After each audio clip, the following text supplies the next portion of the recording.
எல்லாரும் car வச்சுருக்கிறீங்க, 4 mobile வச்சுருக்கிறீங்க. 150 car பார்த்தேன், 150 car நிற்கிது. ஏன்னா 5 லட்சம் பேர் வந்திருக்கிற இடத்துல 150 கார் பெரிய விஷயமாங்க. சித்திரை திருவிழா மாநாட்டில் இதையே அடுத்த கட்டத்துக்கு எடுத்துகிட்டு போகணும்னு அவர் ஆசைப்படுறது என்ன தப்பு இருக்குது? அதான் சார், இந்த மாநாட்டை பற்றி பேசுகிறீங்க. மாநாடு வந்து அது பாமக மாநாடா, வன்னியர் மாநாடா? வன்னியர் மாநாடு, வன்னியர் சங்க மாநாடு. அப்போது பாமகவோட ரெப்ரசன்டேட்டிவ் தான் ரெண்டுக்கும் டிஃபரன்ஸே கிடையாது சார். 1.5 கோடி ஜனங்கள் நம்ம பின்னால் இருக்கிறாங்க. நம்ம ஈஸியாக ஜெயிச்சுட்டு ஆட்சியை பிடிக்க முடியும்லாம் சொன்னோன்னா எவனான்னு நம்புவானா சார்? அவர் இன்னும் என்டையர் வன்னியர் சமூகம் 17% நீங்கள் சொல்கிறீங்க, நான் சொல்கிறேன் 13% தான் இருக்குது. டிஎம்கே கூட கூட்டணி வச்சுக்கலாமான்ட்டு அப்பாவுடைய மனசு, பையனுடைய மனசு வந்து ஏடிஎம் கூட கூட்டணி வச்சுக்கலாம். ஏன்னா இன்னைக்கு லெவலில் சென்ட்ரலில் ஆளும் கட்சி பாரதிய ஜனதா கட்சி. ஏடிஎம்கேல பழனிசாமி பண்ண மிகப்பெரிய மிஸ்டேக்கு 2024 கூட்டணி வச்சுக்காமல் இருந்தது தான். ஜனநாயக உரிமை மீட்பு கூட்டம்னா ஒன்றுமே இல்லை. முஸ்லீம் வாக்குகளை மட்டுமே பிரதானப்படுத்தி, முஸ்லீம்களை மட்டுமே பிரதானப்படுத்தி பண்ணுறது. திருமாவளவனுக்கு வேறு வழி கிடையாது. விஜய்க்கு பின்னாலேயும் போக முடியாது, ஏடிஎம்க்கு பின்னாலேயும் போக முடியாது. நம்ம வந்து டிஎம்கே கூட தான் பழைய குருடி கதவை தரடின்ட்டு அங்கேயே உட்காந்துட்டு இருக்க வேண்டியதுதான் அப்படின்ட்டு அவர் நினச்சுட்டார். ஒரேடியாக நம்ம நாம் தமிழர் கட்சி மாதிரி எல்லா இடத்துலையும் பரவலாக 8000 வாக்குகள் இருக்குது. பிரயோஜனம் இல்லை. கூட்டணி வச்சா தான் பிரயோஜனம். அது கூட்டணி வைக்கலைன்னா பிரயோஜனம் இல்லை. அதை தான் வந்து நாம் தமிழர் கட்சி சொல்லிருக்கிறாரு. இன்னும் 28ஆம் தேதி மீட்டிங் போட போகிறோம், நாங்கள் வந்து 100 கேண்டிடேட் அறிவிக்க போகிறோன்னு வேறு அவர் வரை பயமுறுத்திக்கிட்டு இருக்கிறாரு.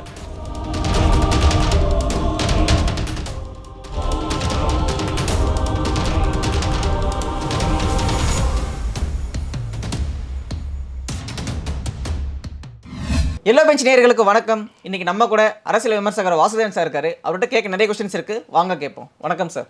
வணக்கம் சார். நேற்று தைலவிபுரத்துக்கு எல்லா மாவட்ட செயலர்களும் வரணும் அப்படின்னு சொல்லியிருந்தாங்க. தைலவிபுரமே வெறிச்சோடி காணப்பட்டது. என்ன நடக்குது சார் அங்கே பாமக? எனக்கு என்னமோ ராமதாஸ் ரொம்ப பெரிய தப்பு பண்ணுறாருன்னு நினைக்கிறேன். முடியலன்னு சொன்னால் விலகிட்டா பரவாயில்ல. கள நிலவரம் என்னன்னு தெரியல, இளைய தலைமுறை என்ன எதிர்பார்க்குறாங்கங்கிறது தெரியல, கட்சியில் என்ன நடக்குதுங்கிறது தெரியல. பாருங்கள், அவ்வளோ பெரிய கூட்டத்தை கூட்டியிருக்கிறாரு அன்புமணி ராமதாஸ். அதை பற்றி ஒரு பாராட்டு, ஒரு வார்த்தை பேசணுமா வேண்டாமா? ஒரு காலத்தில் நான் சொல்கிறேன், 1987க்கு அப்புறம் நடந்தது சொல்கிறேன் உங்களுக்கு. நீங்களாம் பிறந்தே இருக்க மாட்டீங்க. பெரிய கூட்டங்க கூட்டுவாங்க, அவ்வளோ பேரும் வருவாங்க. ராமதாஸ் பேசுவாரா, எப்படி பேசுவார், பேச்சு நிறுத்தவே கூடாதுங்கிற மாதிரியெல்லாம் அவங்க யோசிப்பாங்க. அந்த அளவுக்கு பிரமாதமாக பேசக்கூடியவர். அவர் சொன்னார்னா 1 லட்சம் மரங்களை வந்து வெட்டி வீழ்த்திடுவாங்க ஜனங்கள். தெரியுமா உங்களுக்கு? 1400 தலித்துகளுடைய குடிசைகளை தீ வச்சு கொளுத்திடுவாங்க. அந்த அளவுக்கு ஒரு உணர்ச்சி கொந்தளிப்பு அந்த காலத்தில் இருந்தது சார். அந்த குடிசைகளை கொளுத்துறது கரெக்டான விஷயமா? ஆமாம், குடிசைகளை கொளுத்துறது தான் இதில் அன்றைக்கி பண்ணியிருந்தாங்க. 1400 குடிசைகளை கொளுத்தினாங்க. குடிசைகள்னு இல்லை, தலித்துகளுடைய வீடுகள் தாக்கப்பட்டன அப்படின்னு சொல்லலாம். அது வந்து ஒரு தலைவருக்கான ஒரு முக்கியமான பார்ட்டாக பார்க்க முடியுமா? அதாவது தலைவருக்கான பார்ட்டாக நம்ம பார்க்க முடியாது சார். ஆனால் அந்த அளவுக்கு ஒரு உணர்வு பூர்வமான ஈடுபாடு மக்களுக்கு இருந்தது. ராமதாஸ் சொன்னார்னா அவங்க பண்ணுவாங்க. ஆனால் ராமதாஸ் சொல்லித்தான் இதை பண்ணினாங்கன்னு நான் சொல்ல மாட்டேன். ஆனால் அந்த மாதிரி ஒரு இடத்துல ஒரு கட்டுக்கடங்காத கூட்டம், உணர்ச்சி கொந்தளிப்பு இருக்கும்போது ஒரு தலைவர் அதை கட்டுப்படுத்துறதுக்கு தவறிட்டார் அப்படின்னு தான் நாம் பார்க்கணும். அது தவறிட்டார். ஆனால் அந்த அளவுக்கான ஒரு உணர்வு பூர்வமான ஆதரவு இன்றைக்கி கட்சிக்கு இருக்கா அப்படின்னு நீங்கள் பார்க்கணும். இவர் என்ன எப்படி அவர் பேசினார் பாருங்க, ஒரே ஒப்பாரி தான். கடலில் வீசிடுவேன், உள்ளுக்குள்ளே கூட்டணி வெளியில் கூட்டணி, கட்சிக்குள்ளே கூட்டு, இதெல்லாம் வச்சுக்காதீங்க, என்னுடைய கையை பாருங்க, நான் இன்னும் இவ்வளோ ஸ்ட்ராங்காக இருக்கிறேன். ஐயா, எல்லாருக்கும் தெரியுமே அவங்கள பற்றி. முலாயம் சிங் யாதவ் அப்படி தான் சொன்னார், என்டி ராமராவ் அப்படி தான் சொல்லிக்கிட்டு இருந்தார். முலாயம் சிங் யாதவை தூக்கி போட்டார் அந்த பையன் அகிலேஷ் யாதவ். அதே மாதிரி சந்திரபாபு நாயுடு என்ன பண்ணார், டக்குன்னு மாமனாரை உட்காந்து வச்சுட்டு கட்சியை பிடிச்சார். நாளைக்கு இங்கே டிஎம்கேல கூட அது நடந்த ஆச்சரியப்படுறதுக்கு இல்லை. ஏன்னா இன்றைக்கி அவங்களுக்குள்ளே கொஞ்சம் பற்றிக்கிட்டு இருக்கு. அதனால் அம்மா யார் பக்கம் அப்படிங்கிறதான் இப்போ நம்ம பார்க்கணும் டிஎம்கே பொறுத்த வரைக்கும். எனவே அது டைவர்ஷன், அதுக்குள்ளே போக வேண்டாம். நம்ம திருப்பியும் பாமகக்கே வரேன். இன்றைக்கி கட்சி இருக்கிற நிலைமை என்ன? ராமதாஸ் சொல்கிறது ஒரு விஷயம் கரெக்ட் சார். ராமதாஸ் வந்து என்ன சொல்கிறாரு, நாம் வந்து தனியாக நின்று 4 இடத்துல ஜெயித்தோம், கூட்டணியில் இருந்து 5 இடத்துல தான் ஜெயித்தோம் அப்படிங்கிறாரு. கரெக்டு தானே? அதான் சார், இந்த இடத்துல இருந்து என்ன முக்கியமான கொஷின் வருதுன்னா, இப்போ நீங்கள் வந்து முலாயம் சிங் யாதவ் இல்லை ராமராவ் சொல்லும்போது என்ன சொல்கிறீங்க, அவங்க வந்து அந்த பொசிஷனுக்கு அவங்க எடுத்துக்கிட்டு அவங்க தள்ளி வச்சுட்டு வந்தாங்கன்னு சொல்கிறீங்களே. ஆமாம். இந்த இடத்துல என்னன்னா, இந்த அன்புமணிக்கு இந்த தலைவர் பதவியை கொடுத்து அவருக்கு வந்து அழகு பார்த்து அவர் முதலமைச்சர் வேட்பாளராக அறிவிச்சதே ராமதாஸ் தான். அப்படிங்கும்போது அவர் என்ன யோசிக்கிறாரு, நம்ம இவ்வளோ பண்ணோம், நம்ம தலைவராக கொண்டு ஆனால் நான் வச்சிருந்த ஒரு பொசிஷன் ஆஃப் கட்சியில் நான் வந்து ஒரு டிசைடிங் ஃபேக்டராக இருந்தேன், ஆனால் இப்போ கட்சி அந்த அளவுக்கு இல்லையா அப்படின்ற ஒரு ஆதங்கத்தை அந்த பாயிண்ட்டை வச்சு தான் அவர் வந்து அன்புமணி ராமதாஸை மட்டம் தட்டுறதுக்கு பார்த்தாரு.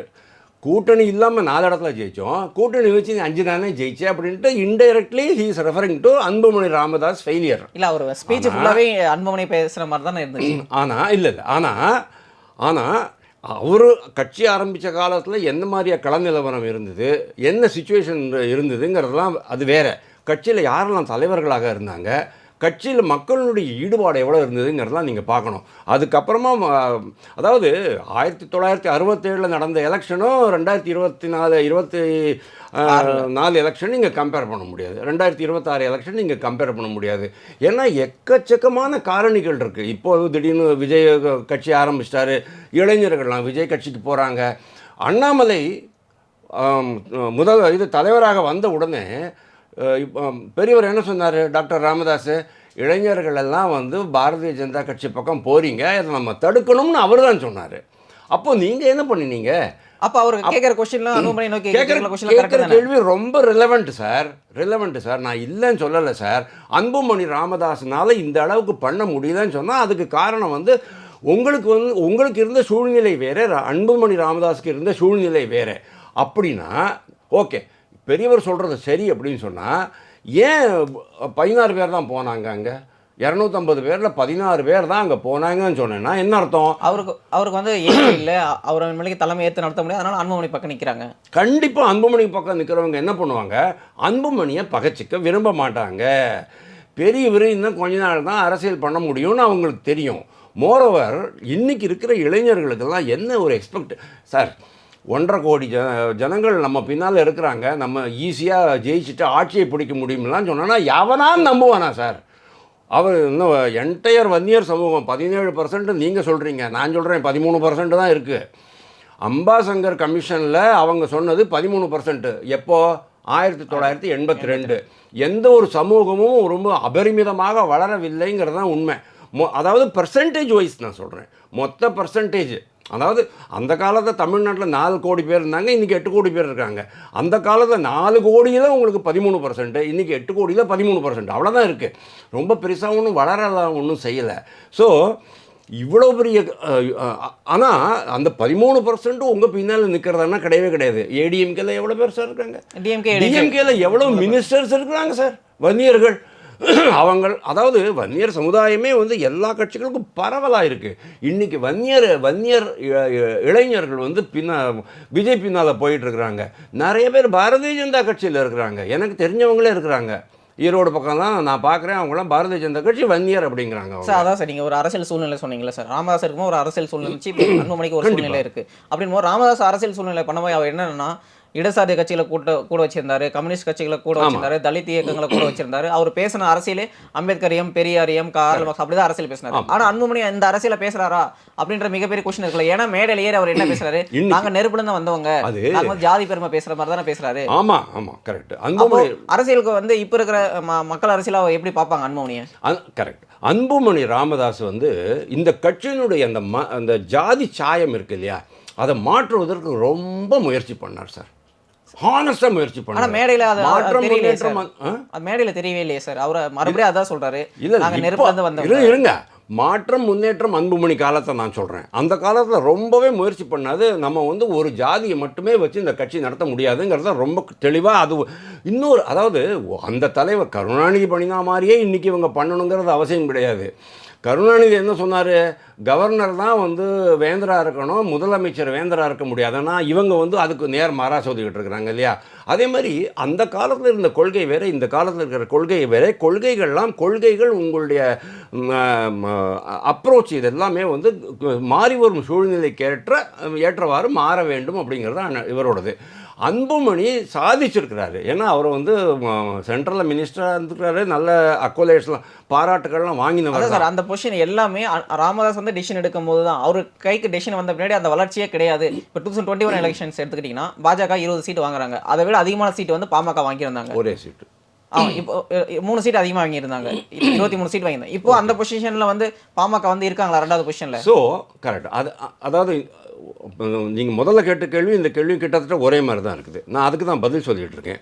ஸோ இந்த இந்த சூழ்நிலையில் அவருக்கு கிளியராக தெரிஞ்சு போச்சு, நம்ம வந்து மற்ற சமூக வாக்குகள் நம்ம வாங்க முடியாது அப்படிங்கிறதுனால அவங்க என்ன பண்ணுறாங்க, திருப்பியும் சரி அட்லீஸ்ட் இப்போ இருக்கிற வன்னியர் சமுதாய வாக்குகளையாவது நம்ம வந்து திரட்டலாம் அப்படிங்கிற மாதிரி போயிட்டாங்க.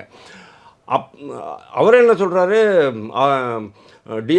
டிஎம்கே கூட கூட்டணி வச்சுக்கலாமான்ட்டு அப்பாவுடைய மனசு, பையனுடைய மனசு வந்து ஏடிஎம் கூட கூட்டணி வச்சுக்கலாம். ஏன்னா இன்றைக்கி லெவலில் சென்ட்ரலில் ஆளும் கட்சி பாரதிய ஜனதா கட்சி. ஏடிஎம்கே தான் பழனிசாமி பண்ண மிகப்பெரிய மிஸ்டேக்கு 2024 கூட்டணி வச்சுக்காமல் இருந்தது தான்.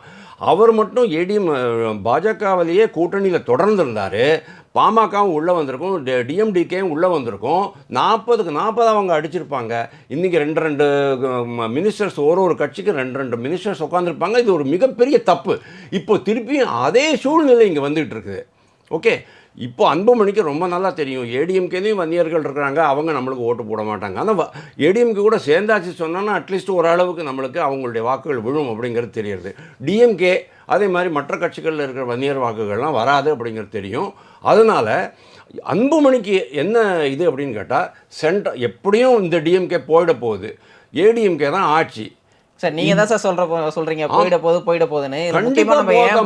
முக்கியமா மக்கள் என்ன பண்றாங்க சார், கட்சியே இருக்கா சார், கண்டிப்பா 100% DMK is on the way out. Sir way out தான் சார். ஆனா ஆப்போசிட்ல ஒரு கூட்டணி கட்சிகள் இந்த மாதிரி சண்டை போட்டு உட்கட்சி பூசல் இருக்கும்போது மக்கள் எப்படி பார்ப்பாங்க?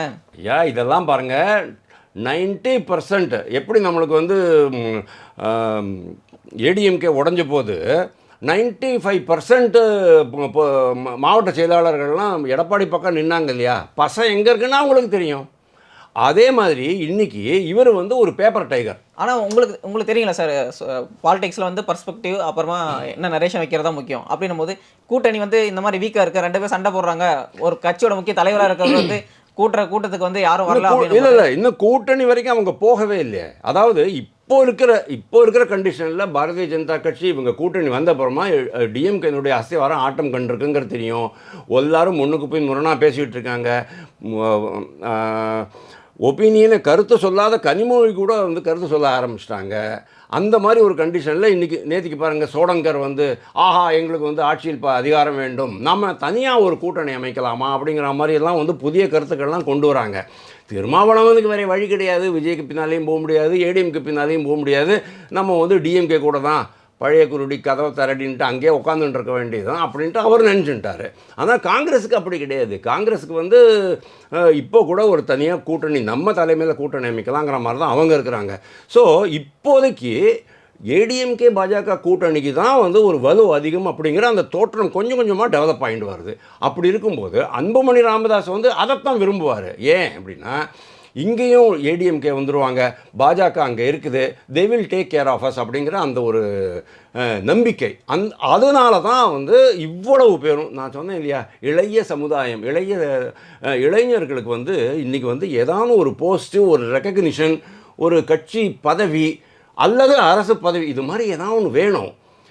ராமதாஸ்னால் கொடுக்க முடியாதுங்கிறது அவங்களுக்கு ரொம்ப நல்லா தெரியும். ஆனாலும் ராமதாஸ் வந்து எப்படின்னா ரொம்ப பெரியவர், அந்த மதிப்பு மரியாதை நாம் வச்சுருப்போம். ஆனால் செயல் தலைவர் இவர் தான், இவருக்கு தான் எதிர்காலமே இருக்குன்ட்டு இளைஞர் சமுதாயம் நம்புறது. அதனால தான் 90% இவங்க பின்னால் வந்துட்டாங்க. மோஸ்ட் ப்ராபப்ளி என்டி ராமராவுக்கு நடந்தது, முலாயம் சிங் யாதவுக்கு நடந்தது, அன்புமணி ராமதாஸுக்கு கூடிய விரைவில் நடக்கும். சரி, இந்த மேடையில் வந்து அவர் வந்து விமர்சனம் வைக்கிறது, யாராவது விமர்சனம் வைக்கிறாருன்னா விஜய் மேலே விமர்சனம் வைக்கிறாரு, விசிகே மேலே விமர்சனம் வைக்கிறாரு, அதுக்கடுத்து சீமான் மேலே வைக்கிறாரு. அப்படின் போது தனக்கு வந்து வர வேண்டிய இளைஞர் பட்டாலும் வந்து இவங்களை நோக்கி போதும் அப்படின்ற ஒரு பயத்தில் பேசுகிறாரா? பயம்தான், ஆல்ரெடி போயாச்சு சார். நான் தான் சொன்னேன், திருப்பியும் பாரதிய ஜனதா கட்சியில் நிறைய பேர் வந்து அப்போ அந்த இடத்துல வந்து ராமதாஸ் வந்து அவரை கொஸ்டின் கேட்கறது கரெக்டு தானே எல்லாரும் பார்ப்பாங்க. ராமதாஸ் கேட்குறது கரெக்டு தான், வேறு வழி அவர் கேட்கத்தான் செய்வார். ஆனால் அதுக்கு இம்பேக்ட் அதிகமாக இருக்குமா, இல்லை இவர் அன்புமணி ராமதாஸ் சைலண்ட்டாக சீக்ரெட்டாக சீக்கிரட்டாக சொன்னால் திருப்பி பிரச்சனை வந்துடும். அதாவது உள்ளடி வேலை நம்ம நினச்சக்கூடாது. இவர் வந்து ஒரு திட்டமிட்டபடி செயல்படுத்திக்கிட்டு இருக்கிறாரு, தனக்குன்னு ஒரு ஐடியா வச்சுட்டு இருக்கிறாரு. அதே மாதிரி இதில் இன்னொரு ப்ராப்ளம் என்னென்னா, அந்த குடும்பத்துக்குள்ளே இருக்கிற அந்த சூழ்நிலை. குடும்பத்துக்குள்ளே சொத்து தகராறு ஏகப்பட்டது இருக்குது. எக்கச்சக்கமாக அந்த அறக்கட்டளையில் ராமதாஸ் பேரையை போட்டுக்கிட்டு அறக்கட்டளைலாம் வச்சுக்கிட்டு ஊரில் இருக்கிற வன்னியர் சொத்தெல்லாம் அதுக்குள்ளே போட்டுட்டு இவங்க தான் அனுபவிச்சுட்டு இருக்கிறாங்க. நாளைக்கு இதுக்கு யார் கண்ட்ரோல்? அப்படி எப்படி டிஎம்கேனுடைய அறக்கட்டளை யார் கண்ட்ரோல் அப்படிங்கிற மாதிரி ஒரு பெரிய சண்டை இவங்கெல்லாம் போனதுக்கப்புறமா வரும். அதே மாதிரி இங்கேயும் பயங்கரமான சண்டை. வீடு இது குடும்பத்துக்கே ஏகப்பட்ட சொத்துக்கள் இருக்குது. பொண்கள் இருக்காங்க, பொண்களுக்கு பிள்ளைங்க இருக்காங்க, அவங்களுக்கு பொண்ணுங்க இருக்கிறாங்க, பையனுக்கு வந்து மனைவி இருக்காங்க. அவங்களும் வந்து politically ambitious person. Sowmya Anbumani வந்து பொலிட்டிக்கலி ஆம்பிஷியஸ் பர்சன். அப்போ நான் பெரியவளா அல்ல அவன் பெரியவனா, இந்த மாதிரியெல்லாம் சில பிரச்சனைகள்லாம் வர்றது இல்லையா.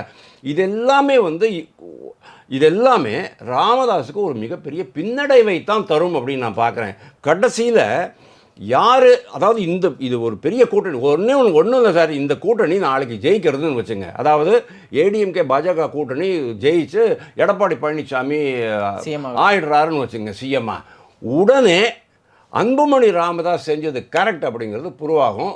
இதுதான் நாளைக்கு நடக்கும்னு நான் நம்புறேன். அதான் சார், இப்போ டிஎம்கே சொல்லும் போது என்ன சொல்றீங்க, ஒரு குடும்ப கட்சி அப்படின்னு சொல்றீங்கல்ல, அதே ஒரு சாயல் தானே பாமகவுக்கு இருக்கு. அதுக்கடுத்து இப்போ தேமுதிக அவர் அந்த இளைஞர் பொறுப்பையும் அவங்க பையனை தான் கொடுத்துருக்காங்க. கூட்டணி ஆப்போசிட்ல இருந்து என்ன பேசுவீங்க?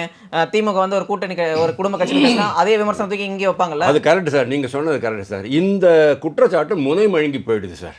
ஆனால் அதுக்காக நம்ம வந்து இந்த கட்சிகளெல்லாம் தள்ளி வச்சிட முடியுமா? அவங்களுக்குன்னு ஒரு சர்டன் பர்சன்டேஜ் வாக்குகள் இருக்குது. 4% வாக்குகள் இருக்குது சார். இன்றைக்கி 5%, 5.5% வரைக்கும் வாங்கியிருந்தாங்க. இன்றைக்கி 3.5லேருந்து 4% வரைக்கும் தான் இவங்களுக்கு, அதாவது இதுக்கு பாமகக்கு நான் சொல்கிறேன், வாக்குகள் இருக்குது அப்படின்னு நான் நினைக்கிறேன். ஆனால் பாமக எங்கே ஸ்கோர் பண்ணும் அப்படின்னு சொன்னால் அவங்களுடைய வாக்குகள்லாம் வந்து ஒரு 30-40 தொகுதிகளில் குமிச்சிருக்கு. அதாவது 30,000 40,000 அந்த மாதிரி குமிச்சிருக்கும் போது அந்த இடத்துல இந்த கேண்டிடேட்ஸை நிற்க வச்சு, அந்த இடத்துல வலுவான மற்ற கேண்டிடேட்ஸை நிற்க வச்சு இந்த வாக்குகளை அள்ளினாங்கன்னா அந்த இடத்துல சக்ஸஸ் ரேட் ரொம்ப ஜாஸ்தி. ஒரேடியாக நம்ம நாம் தமிழர் கட்சி மாதிரி எல்லா இடத்துலையும் பரவலாக 8,000 வாக்குகள் இருக்குது. பிரயோஜனம் இல்லை. கூட்டணி வச்சா தான் பிரயோஜனம். அது கூட்டணி வைக்கலைன்னா பிரயோஜனம் இல்லை. அதை தான் வந்து நாம் தமிழர் கட்சி சொல்லிருக்கிறாரு. இன்னும் 28ஆம் தேதி மீட்டிங் போட போகிறோம், நாங்கள் வந்து 100 கேண்டிடேட் அறிவிக்க போகிறோன்னு வேறு அவர் வரை பயமுறுத்திக்கிட்டு இருக்கிறாரு. இவர் விஜய் வேறே பயமுறுத்திக்கிட்டு இருக்கிறாரு. அதுக்கப்புறமா திருமாவளவன் வேறு என்னமோ 30ஆம் தேதி என்னமோ என்னது மீட்பு கூட்டமாக, ஜனநாயக உரிமை மீட்பு கூட்டமாக, அது மாதிரி ஏதோ ஒன்று பண்ண போகிறேன். ஜனநாயக உரிமை மீட்பு கூட்டம்னா ஒன்றுமே இல்லை, முஸ்லீம் வாக்குகளை மட்டுமே பிரதானப்படுத்தி, முஸ்லீம்களை மட்டுமே பிரதானப்படுத்தி பண்ணுறது. ஸோ ஒவ்வொருத்தரும் ஒவ்வொரு மாதிரி பேசின்னு இருக்கும்போது பாமகவுக்கு இந்த மாதிரி சில கான்ஸ்டிச்சுவன்சிஸ் தான் அவங்களுக்கு இருக்குது. சவுத்துலலாம் ஒன்றுமே கிடையாது. திண்டுக்கல்லாம் நீங்கள் பார்த்தீங்களே, இப்போ கூட கொடுத்தாங்களே, ஒன்றும் நடக்கலாங்க. அதான் சார், அன்புமணி மேலே ஒரு கேஸ் இருக்குது, அது வந்து செட்டில் கவர்மெண்ட் நடந்துட்டுருக்கு. அதுலேருந்து நம்ம அவர் வந்து என்ன பண்ணணும்னா, அவர் மேலே இருக்கிற கேஸுக்காக அவரை வந்து பாதுகாக்கிறதுக்காக எல்லா கூட்டம் டிசிஷன் எடுக்கிறத தவிர கட்சியோட நலனை பாதுகாக்க மாட்டிருக்காரு. இல்லை, கட்சி இருந்தால் தான் சார் அன்புமணி. கட்சி இல்லைன்னா அன்புமணி கிடையாது. அதனால் தன் மேலே ஒரு கேஸ் இருக்குது, ஒத்துக்கிறேன் நான். அவர் ஏதோ அந்த மெடிக்கல் காலேஜஸுக்கெல்லாம் இதெல்லாம் கொடுத்ததில் ஏதோ கோல்மால் நடந்துருக்கு. எல்லாருக்குமே இந்த மாதிரி சில பிரச்சனைகள் இருக்கத்தான் இருக்கும். அதனால இன்றைக்கி பாருங்கள், ஏடிஎம்கேனுடைய இந்த சேவூர் ராமச்சந்திரன் மேலே கூட இடி வந்துருச்சு. ஏன் அவர் ஏடிஎம்கே தானே இருக்கிறாரு, கூட்டணி கட்சியாச்சு, அப்படின்னா இடி போகலாமா அப்படின்னு நம்ம யோசிக்கவே இல்லை. அதாவது இவங்க இடி அதுக்கெல்லாம் கவலையப்படாது சார். அவங்கக்கிட்ட ஆதாரம் இருக்குது. கரெக்டாக இந்த சமயத்தில் போய் அடிக்கணும்னு சொன்னால் அடிக்க தான் செய்வாங்க. இவர் ஊட்டியில் போய்ட்டு உல்லாச பயணம் பண்ணிக்கிட்டு இருக்கிறாரு. அங்கே போய்ட்டு குழு ஊட்டியில் குழுன்ட்டு போட்டில் போகிறாரு. இது என்னது ஃப்ளவர் கார்டனு, ஃப்ரூட் கார்டன்லாம் பார்த்துக்கிட்டு இருக்கிறாரு. பொன் குழந்தைங்கள்லாம் பக்கத்தில் உட்காந்து வச்சுக்கிட்டு அப்பா அப்படின்னு நினச்சிக்கிட்டு போகிறாரு. அந்த சமயத்தில் இங்கே ஈடி வர்றான். ஈடி வந்து அவங்களுடைய கரெக்டாக அவங்களுக்கு எப்போ அடிக்கணுமோ கரெக்டாக அப்போ அடிப்பாங்க. கரெக்டாக அடித்தாங்க பாருங்கள், அந்த எரிஞ்சு போன காகிதங்கள்லாம் வந்துச்சு. சரி, எனவே அது அடுத்த டாபிக், அதுக்கப்புறம் போகலாம். ஸோ இதுக்கும் இடிக்கும் சம்பந்தம் கிடையாது. இதுக்கும் அதான் அன்புமணி ராமதாஸனுடைய அந்த வழக்கு இருக்குது, அது தொடர்ந்துருக்கும். அது ஒன்றும் ப்ராப்ளம் கிடையாது.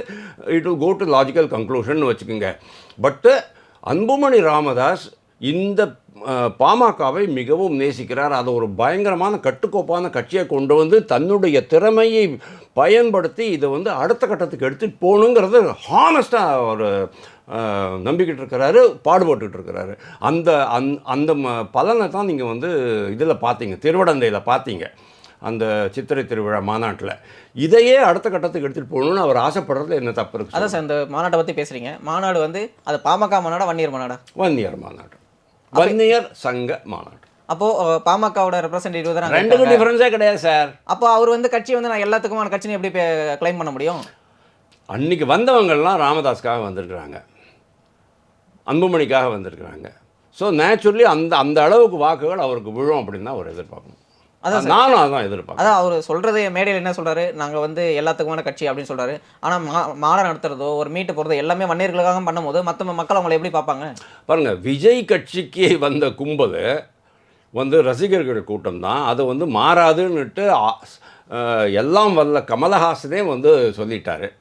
ஆனால் இந்த இது அப்படி கிடையாது. ஏன்னா இவங்க வந்து உணர்வு பூர்வமாக இணைந்தவர்கள். நான் சொல்கிறேன் திருப்பி வன்னியர்கள். ஏன்னா ஆனால் ஒரு விஷயம் நான் பார்க்குறேன், வன்னியர்கள் வந்து இவர் சொன்னார் பாருங்க, ராமதாஸ் சொன்னார் பாருங்க, ரொம்ப தவறான பேச்செல்லாம் பேசினார் சார் ராமதாஸ். ரொம்ப பிடிக்கவே இல்லை, எனக்கே பிடிக்கல இது.